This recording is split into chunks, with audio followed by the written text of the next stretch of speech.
Hello there, and welcome to AM Prime on WESN Content Capsule. Shaw, thank you very much for joining me this morning, albeit a bit virtually.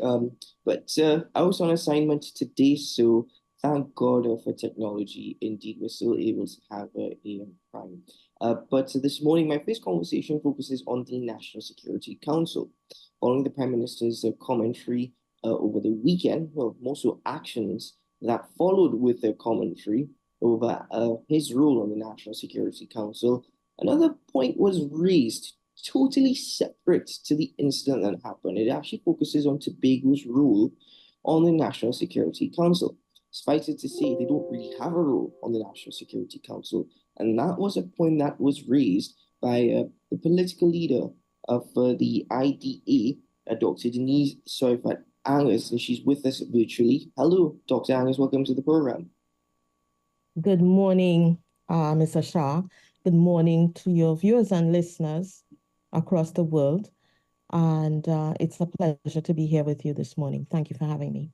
Well, thank you very much for joining us this morning. As I mentioned, Tobago's role on the National Security Council, a point that you have made is that Tobago should be represented on the council, adding that there was a need for local and comprehensive approach to tackling with Tobago's security challenges. That being said, how would Tobago's position on the National Security Council be beneficial to the island? Why do they need to be represented on the National Security Council? Well, first of all, let us begin looking at the crime rate. You know, Trinidad and Tobago's crime rate is already 30% above the international average. And when you look at it, Tobago having 6 murders for the year already rings an alarm for us in Tobago. We are now entering March. We have already had 6 murders, which are gun related and unsolved, and coming within close succession of each other. Now, the Chief Secretary and the Legislative Council moved a motion last sitting to form a loosely put together committee of people who would present themselves out of courtesy to able to treat with the crime situation in Tobago. However, we are now seeing from all the news reports that crime in Trinidad and Tobago is of a transnational nature, fueled largely by drugs and guns. So Tobago, the current committee that they suggested to be setting up is not going to go anywhere because a transnational problem needs a national solution. And Tobago is not responsible or nor has any input into the national security um, um, to the National Security Council. And the national security apparatus that we have is driven by the National Security Council. And this is where Tobago needs to be in order to treat with it. Now, you know, one of the challenges we have with that committee, well, a number of challenges. You see, it lacks legal basis. As we said, you know, Tobago is not legally responsible, nor has authority over those arms of whether it is the protective services, the coastal, the Coast Guard. There's no authority, and it may even it's definitely not funded. There's no funding for it. There's no sustainable funding for it. And we all know fighting crime takes a large budget.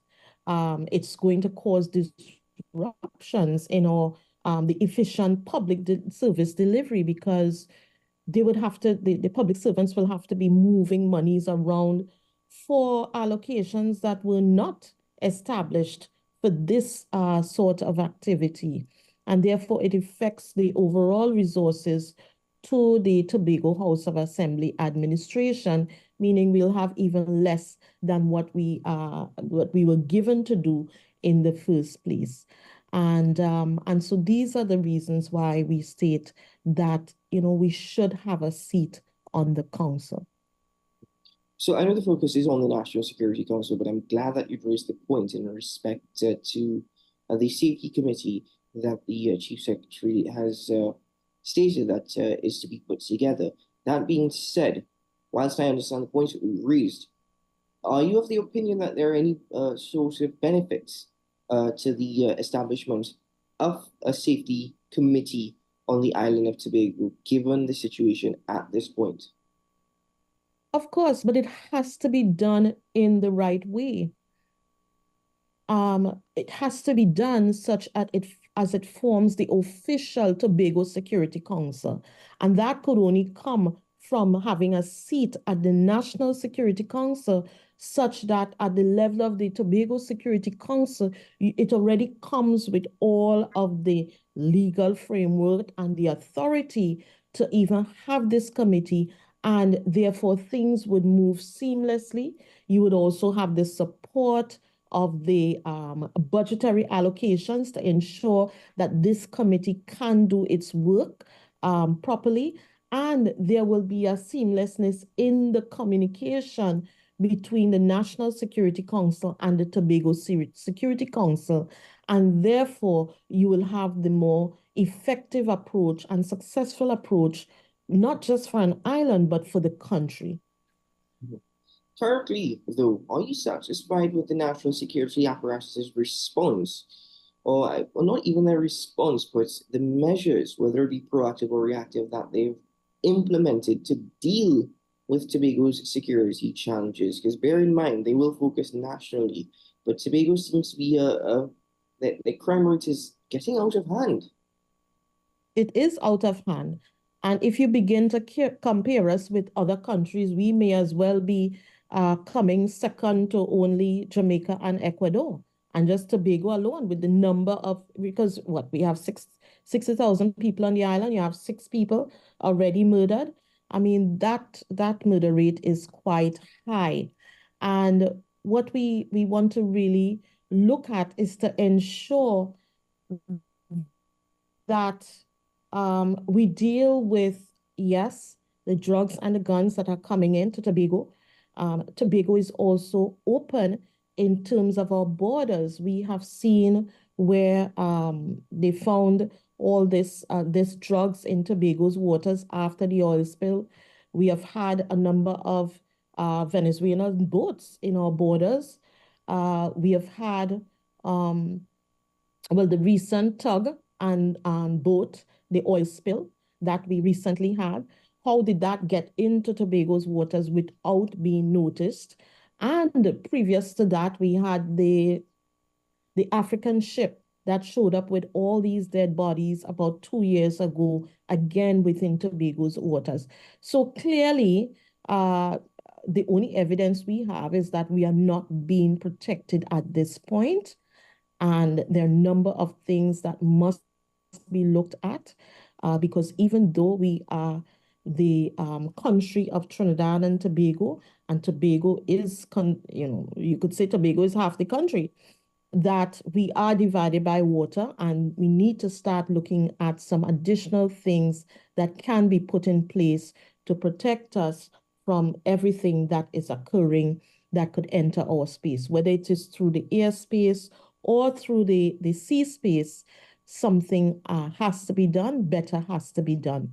And that is why we said having a seat at the National Security Council that then gives rise to the official Tobago Security Council with all of the resources at its disposal to fight this situation and to protect ourselves.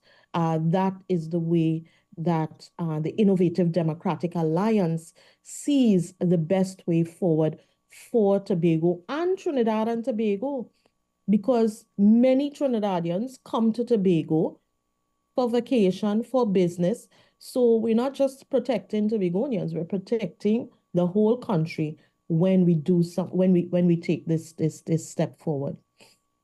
So you're making arguments, and arguments exist that this is a matter that should be treated with urgency. However, it will also require some sort of revision of the Constitution. And as we are aware, that does take some time.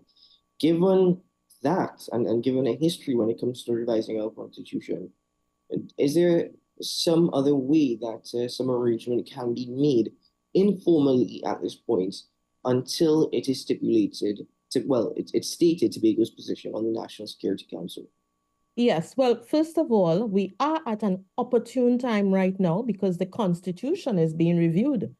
The Prime Minister just created a committee to review the constitution of the country right now. So therefore, it is an opportune time for them to deal with it there. But in the immediate, what should have happened at the last plenary debate is that the House there should have debated Tobago having this seat at the National Security Council, making official representation through a legislative position from Tobago and making that representation to the Prime Minister. And in the same way that it seems that the Prime Minister could have just disbanded the official head that he had there, I forgot his name, and brought in Mr. Spencer, yes, to Yes. replace him Yeah, that was Mr. Best, yes. without going through the parliament, just a missive that goes to the president. It's the same way that they can create a position right now where perhaps they have Tobago featured on the agenda and a representative from Tobago, again, chosen through the House, the assembly legislature, not just picked by a chief secretary, but chosen through a debate process. That person is sent to sit at the National Security Council for the Tobago agenda part of that activity. Additionally, when that is done, subsequent to that, you then work on it being a part of the Constitution because it has to go past whether an administration wants to have Tobago sit there or not, whether administration can work with the chief secretary or not. It has to be something constitutionally protected such that no matter who sits at the helm in Trinidad or in Tobago, that this is the way forward for Trinidad and Tobago where crime fighting is concerned. I'm glad you raised that point. That's actually leads me to my next question. One of the issues that you're looking at, one of the challenges to this actually coming to fruition is it seems as though the conflicts between the Prime Minister and the Chief Secretary in Tobago, and oftentimes it seems to be very much unwarranted, where politics gets in the way of what is oftentimes seems as best.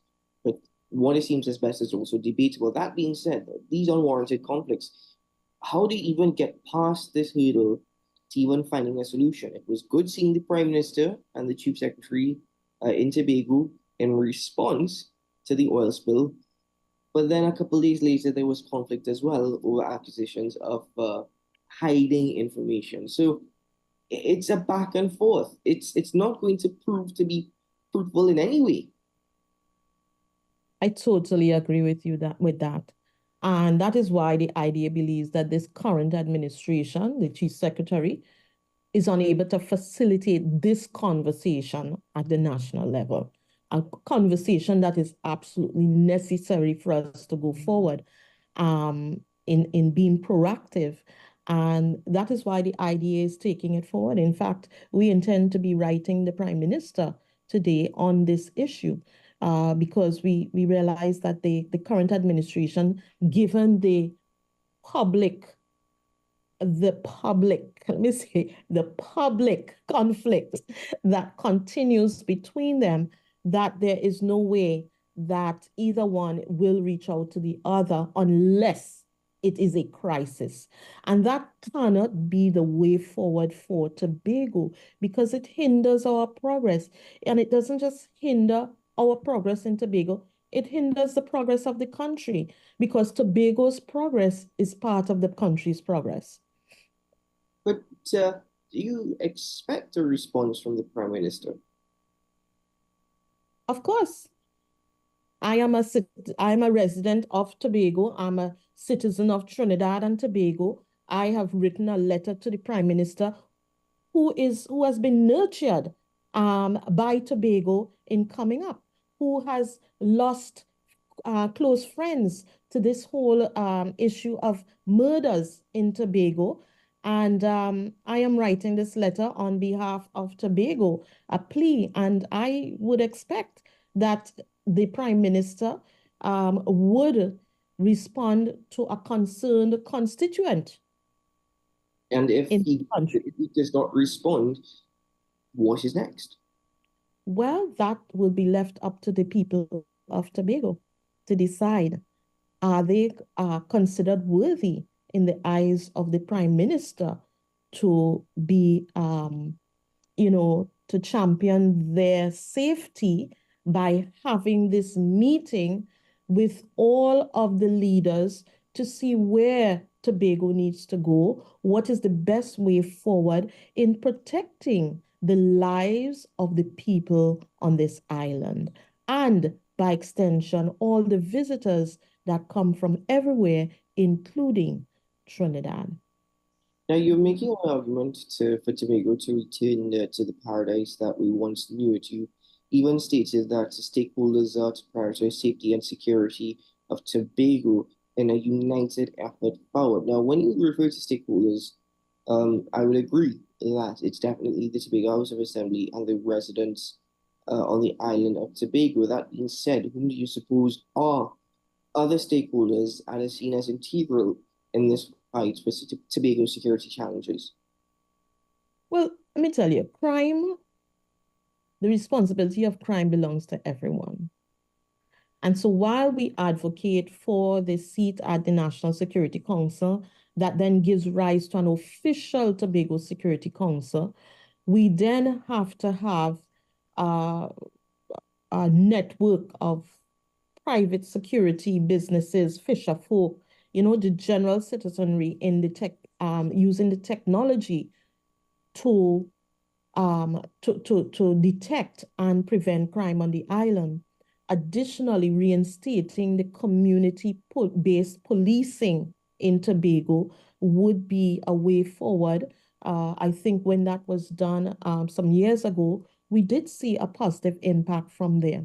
But additionally, the Tobago House of Assembly has its work to do in terms of creating youth at risk intervention programs and primarily having an overhaul of the education system. In fact, if that is done in Trinidad too, you may even see the decrease there. But we're beginning in Tobago, and we should see an overhaul of an education system that makes it more relevant to every child that goes to the school. It cannot just be based on academia. It is time that we place emphasis on technology, technical, vocational, art. Ooh, Dr. Sorry, but Angus, it seems as though we've lost you there. It seems as though the line has gone down. Are you still with us? And sports. These are all Dr. Sorry for Angus. I'm sorry, we've lost you. Or at points least that I am still with you. okay. Are you hearing me? I'm hearing you. It seems as though the Hello? connection, yes, yes, I can hear you. It just seems No? as though the connection is a bit, it's a bit bad. But I do take your last point. So I should think I go? yes, we heard most of the last point. But also, if I guess we're gonna end it there for now. Because this conversation actually extends further. But also given the time, I want to thank you very much for joining me on AM Prime this morning. And for the point that you raised with respect to Tobago's role on the National Security Council. So, following your letter to the Prime Minister, the ID's letter to the Prime Minister, let's see what comes out of that. And it certainly needs further conversation. So, thank you so much. Thank you. All right. Bye-bye. Dr. Denise Evan Angus, the political leader of the Innovative Democratic Alliance, joining me on AM Prime this morning. Ladies and gentlemen, let's take a quick break. We'll be right back after this.